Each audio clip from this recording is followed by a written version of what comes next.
El cáncer no es una enfermedad como en sí, es un conjunto de enfermedades que van a predisponer o se caracterizan por la proliferación anómala de células en cualquier tipo de tejido.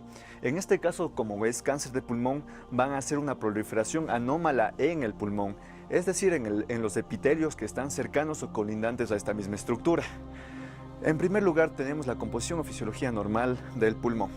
Primero, cuando nosotros inspiramos aire, va a pasar por la tráquea, se va a bifurcar o se va a dividir en dos bronquios, uno para cada pulmón. En tercero, tenemos a los bronquios secundarios, tenemos a los conductos alveolares y a los alvéolos o sacos.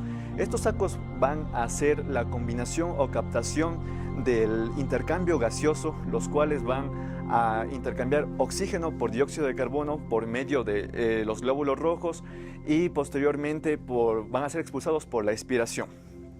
Ahora, cuando hay un acúmulo o una proliferación anómala por medio de los genes que controlan estos, vamos a tener lo que viene denominándose en el pulmón un carcinoma. La mayor parte de cánceres en el pulmón se denominan carcinomas.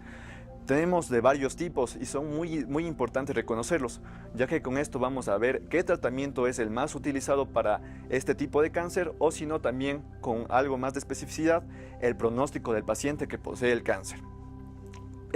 Como otra instancia tenemos los tipos de cáncer. Tenemos el carcinoma de células microcíticas pequeñas y el carcinoma de células no pequeñas. El primero es uno de los menos frecuentes, pero es más agresivo y además en el 70% de los diagnósticos de este cáncer, el cáncer ya se ha diseminado por completo. En cambio, el otro es un poco más llevable al momento del tratamiento y se divide en tres importantes, que serían: el primero es el carcinoma escamoso, el segundo es el adenocarcinoma y el tercero es el carcinoma de células grandes. El primero es el más frecuente y se va a dar en las células escamosas que van a recubrir todo el revestimiento, todo el revestimiento interno de la vía respiratoria. Y este es más asociado a fumadores con un 90% de predisponibilidad.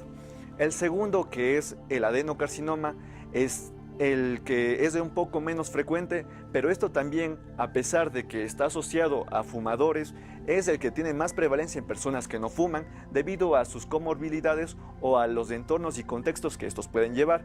Y el tercero, el carcinoma de células grandes, por su nombre mismo, es una característica de células anormales muy dimensionadas que van a tener predisposición a que sean menos frecuentes en el tratamiento de esta patología. El cáncer de pulmón se ha considerado como un tumor maligno más frecuente en la población mundial, con más de 2.093.876 casos nuevos reportados durante el 2018. La tasa de incidencia fue de 27.4 en 100.000 habitantes. Según la Sociedad Española de Oncología Médica, se presentaron en el año 2022 un porcentaje del 31.28% de cáncer de pulmón con mayor incidencia en hombres que en mujeres. En los Estados Unidos, en el año 2022 se registraron un 57% de muertes que es a causa del cáncer de pulmón. Los factores de riesgos que debemos tener en cuenta son fumar, tabaquismo pasivo, radón, antecedentes familiares, contaminación ambiental, exposición a sustancias químicas como los asbestos y la radioterapia de tórax. A nivel de la sintomatología clínica, tenemos que mencionar que el pulmón, al ser un órgano grande, no tiende a generar una sintomatología a edades tempranas o a inicios tempranos. Solo cuando se encuentra en estadios avanzados, por ende es importante, si usted o algún familiar se encuentra con una sintomatología ya persistente, debe acudir a un centro de salud o a un hospital. En la sintomatología que suele generarse es dolor en el pecho, ya sea al toser o al respirar, una tos persistente, también lo que es un esputo ya con sangre, pérdida de apetito, pérdida de peso, fatiga. En algunos casos suelen encontrarse lo que son masas a nivel del cuello o en la clavícula. Y también lo que es un dolor óseo. Dentro de las complicaciones del cáncer de pulmón vamos a encontrar las siguientes: líquido en el tórax, o bien conocido como derrame pleural. El cáncer de pulmón puede provocar que haya una acumulación de líquido en el espacio que rodea a los pulmones, es decir, las pleuras. De esta manera, provocando una afección en la cavidad torácica. Cuando existe la acumulación de líquido, puede provocar una serie de sintomatología en el paciente, principalmente la falta de aire. Es importante mencionar que existe un tratamiento para esta complicación, y es el drenar el líquido que existe en la cavidad torácica. De igual forma, de esta manera vamos a disminuir que exista nuevamente la presencia de esta complicación. Como segundo punto tenemos la diseminación del cáncer. El cáncer de pulmón puede diseminarse hacia otros órganos, principalmente lo que es el cerebro y los huesos. Es importante mencionar asimismo que suele presentar una serie de sintomatología en el paciente, principalmente lo que es dolor de cabeza y náuseas. Para este tipo de complicación no existe un tratamiento, lo único que vamos a administrar al paciente es un tratamiento paliativo. En cuanto a los métodos diagnósticos para el cáncer del pulmón, tenemos las pruebas por imagen. Dentro de las pruebas por imagen tenemos la radiografía de tórax y la tomografía computarizada. La radiografía de tórax es utilizada para el análisis y para poder observar la presencia de nódulos o tumores que se encuentren anormales. Y la tomografía computarizada es utilizada para poder observar y analizar asimismo algún tipo de lesión que no se pudo observar en la radiografía. Otro tipo de método diagnóstico es la citología del esputo. Aquí se va a utilizar netamente en pacientes que presenten tos con esputo y se va a analizar esa muestra para ver si hay presencia o no de células cancerosas. Por último tenemos la biopsia, que aquí se va a tomar una pequeña muestra del tumor para poder ser analizada. Una de las técnicas utilizadas es la broncoscopía. ¿De qué trata? La broncoscopía trata de que el médico va a introducir un tubo por la garganta y va a llegar hasta las vías respiratorias para poder observar la lesión o dónde está ubicada la lesión y poder tomar una pequeña muestra para después analizarla. Tratamiento para el cáncer de pulmón. Primer punto tenemos lo que es la cirugía, en el cual consiste en extirpar lo que es la parte del pulmón. Como segundo punto tenemos lo que es la radioterapia, en el cual incide sobre las células cancerígenas. Y tercer punto tenemos lo que es la quimioterapia, en el cual se administra fármacos para que el paciente se los tome y pueda disminuir lo que son las células cancerígenas. Esto va a depender de dos factores, el tipo de cáncer y lo que es el estadio. No es lo mismo hablar de un estadio inicial y lo que es un estadio avanzado. En un estadio inicial podemos optar por lo que es la cirugía o lo que es la radioterapia.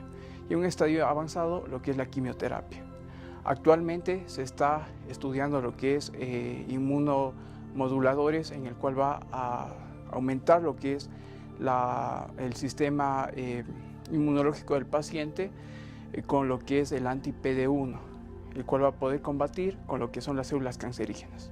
Dentro de las medidas preventivas para evitar el cáncer de pulmón, en primer lugar y la más importante, tenemos el evitar de fumar, ya que el humo del tabaco predispone en un 80% de los pacientes a desarrollar cáncer de pulmón. Y este humo de tabaco puede provenir ya sea de habanos, puros, pipas o especialmente el cigarrillo mentolado, que va a permitir que los fumadores inhalen aún mayor cantidad de humo y va a su vez a dañar los pulmones. También hay que tener en cuenta que los años que el paciente haya fumado o también la cantidad de cajetillas al día va a aumentar o disminuir el riesgo para desarrollar cáncer de pulmón. En segundo lugar, tenemos el ser un fumador pasivo. ¿Qué es un fumador pasivo? Es una persona que no fuma, sin embargo, está expuesta a los humos tóxicos de las personas fumadoras. En tercer lugar, tenemos al evitar las elevadas concentraciones de radón dentro de los hogares. ¿Qué es el radón? El radón es un gas radioactivo que se produce naturalmente por la descomposición ya sea del suelo o las rocas y que se encuentra presente en el medio ambiente. Sin embargo, se llega a concentrar en mayor cantidad dentro de los hogares y está considerado como la segunda causa, factor de riesgo para producir cáncer de pulmón. En tercer punto, tenemos lo que es la exposición laboral a lo que es el asbesto, ya sea en minas, fábricas textiles o alguna industria que trabaje con el aislamiento o también la astillería, van a predisponer lo que es desarrollar cáncer de pulmón. En cuarto punto tenemos lo que es algunos elementos nutricionales como es el betacaroteno. ¿Dónde podemos nosotros encontrar el betacaroteno? El betacaroteno se encuentra ya sea en las zanahorias, mangos, papayas, también brócoli, col rizada, que van a ser una de las principales fuentes de betacaroteno y a su vez un factor de riesgo para los pacientes que ya son fumadores crónicos para desarrollar cáncer de pulmón. Por último, tenemos lo que es el arsénico en el agua. Como bien sabemos, en América Latina el saneamiento y el tratado de las aguas no es un poco deficiente para eliminar ciertos compuestos como puede ser el arsénico, que va a predisponer a desarrollar lo que es dicha patología.